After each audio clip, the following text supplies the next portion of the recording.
the number of correct statements involving equilibria in physical processes from the following is: equilibrium is possible only in a closed system at a given temperature.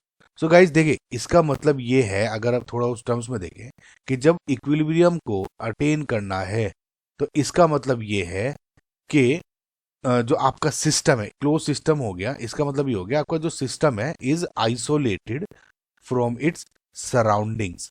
ठीक है, like for example जैसे आप चीनी घोल रहे हो, physical process बोला है, लेट जे सपोज आप शुगर घोल रहे हो वाटर में। ओके, वाटर में आप शुगर घोल रहे हो। वी नो कि देखिए क्या होता है कि एक आप घोल रहे हो, चीनी चला रहे हो, लेकिन एक मूवमेंट पे आने पे जब इक्विलिब्रियम अटेन हो जाता है, वी नो दिस कि मतलब कि उससे ज्यादा चीनी इसमें नहीं घुल सकती, तो इक्विलिब्रियम अटेन हो गया। अब ये provided that this is isolated system, मतलब इसमें ना तो जो बाहर का सराउंडिंग का कोई टेम्परेचर चेंज, प्रेशर चेंज, कुछ भी इस पे अफेक्ट नहीं है, तो ये इक्विलिब्रियम पे ही रहेगा। अब क्या होता है गाइज, आपने देखा होगा जब आप फिजिकली चीनी घोलते हो मे बी स्पून से किसी से, तो एक टाइम के बाद में आके वो अब उसके कहते हैं ना कि इससे ज्यादा नहीं घुलती, लेकिन लेट जस्ट सपोज आपको उसको हीट करना शुरू कर देते हो तो जो बची कुछ चीनी भी है वो भी घुल जाती है। यानी एक्सटर्नल जो सराउंडिंग से हमने बाहर से कुछ एक्सटर्नल इसमें फोर्स कुछ कोज किया उसको घोलने के लिए। लेकिन अगर यानी इक्विलिब्रियम में क्या हो गया, देखिए अब ये मेरी इतनी चीनी थी, इक्विलिब्रियम में इतनी बच गई, इससे ज्यादा नहीं घुल सकती, लेकिन मैंने क्या किया, रिएक्शन मूव करी और टेम्परेचर और बढ़ा दिया, तो रिएक्शन कह दो कि प्रोसीड होगी फर्दर एक तरह से। यानी ये चीनी जो रिएक्शन थी, चीनी घुलनी थी नहीं घुली थी, अब वो भी घुल जाएगी, यानी रिएक्शन होगी और एक किसी और मूवमेंट पे जाके इक्विलिब्रियम में अटैच हो सकता है उस पर्टिकुलर टेम्परेचर पे। लेट जस्ट सपोज कि मैं एक और टेम्परेचर आगे और बढ़ा दिया T2, तो उस पर कुछ और पॉइंट इक्विलिब्रियम आ जाएगा। तो दैट इज वाई कि जो इक्विलिब्रियम है अगर उसे आपको डिस्टर्ब नहीं करना है तो जो सिस्टम है वो आपका क्लोज सिस्टम होना चाहिए एट अ पर्टिकुलर टेम्परेचर। तो this is the correct statement. अभी क्या है, both the opposing processes occur at the same time.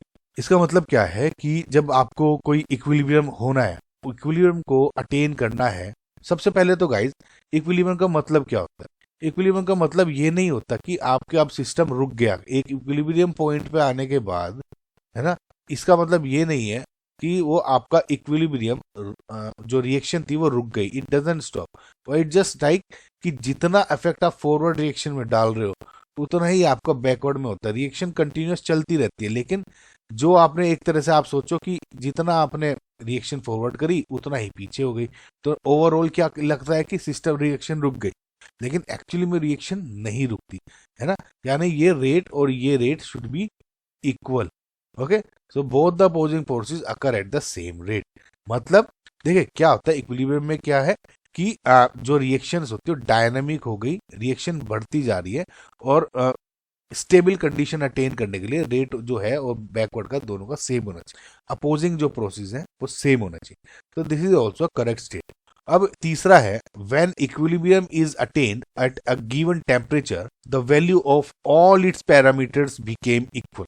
Now इसका मतलब क्या है, देखिए ऑल इट्स पैरामीटर्स का मतलब बोल रहे हैं कि प्रेशर भी सेम होना चाहिए। जब इक्विलिब्रियम अटेन हो रहा है आपका, तब ये कह रहे हैं, इसका मतलब ये है कि सबके पैरामीटर भी इक्वल होने चाहिए, सोल्यूबिलिटी इक्वल होने चाहिए, लेट जस्ट सपोज उनका वॉल्यूम भी इक्वल होना चाहिए, लेट जस्ट सपोज उनका टेम्परेचर भी equal at a given temperature तो सेम ही है, ये सब इक्वल होना चाहिए। और ये मे बी गैस प्रेशर है तो प्रेशर इक्वल होना चाहिए, कंसंट्रेशन इक्वल होना चाहिए, ये कह रहे सारे ये पैरामीटर्स इक्वल होने चाहिए। This is a incorrect statement. देखिए क्या होता है कि जब इक्विलिब्रियम अटेन होता है for a physical protein, so it is just characterised by, ये इसको जब आप डिफाइन करते हो इक्विलिब्रियम को, सिर्फ एक कांस्टेंट वैल्यू के अकॉर्डिंग आप इसको कह सकते हो।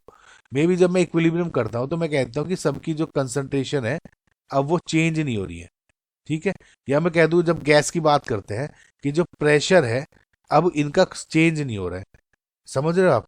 तो ये एक पर्टिकुलर पैरामीटर जो होता है वो आपका एक तरह से कांस्टेंट हो जाता है, वो चेंज नहीं होता। सो ऑल नहीं होते, सिर्फ एक से भी हो जाता है काम। तो दिस इज इनकरेक्ट स्टेटमेंट। अब आगे बोला है, for the dissolution of solids in liquids the solubility is constant at a given temperature. देखिए सिंपल इसका मतलब ये है कि जैसे मैंने आपको अभी शुगर घोल के दिखाई, शुगर घोलते हो आप वाटर में, तो जब फिजिकल एक तरह से एट अ गिवन टेम्परेचर की बात कर रहे हैं ना, यानी आइसोलेटेड सिस्टम है, क्लोज सिस्टम है।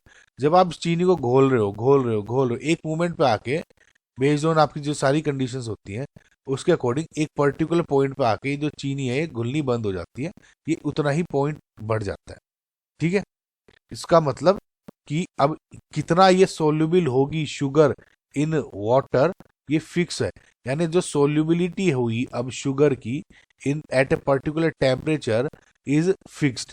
अगर इसको मैं टेम्परेचर और बढ़ा दूं तो अब टेम्परेचर चेंज हो गया और चीनी घुल जाएगी, यानी सोल्यूबिलिटी इंक्रीज हो गई of sugar in water at a increased temperature. And similarly आगे भी बढ़ती रहती है ना। आपने देखा होगा जब आप ठंडे पानी में चीनी घोलते हो तो बहुत कम घुल पाती है, यानी क्योंकि उसमें टेम्परेचर कम है। लेकिन जैसे जैसे आप टेम्परेचर बढ़ा रहे हो तो उस चीनी की जो सोल्यूबिलिटी है वो इंक्रीज होती जाती है। ठीक है, तो एक पर्टिकुलर टेम्परेचर पर उसकी सोल्यूबिलिटी फिक्स्ड होती है। ठीक है, तो this is a correct statement. So इसका मतलब क्या हुआ, एक ही इनकरेक्ट स्टेटमेंट था, इसका मतलब आंसर इज 1। नंबर ऑफ पूछा था ना,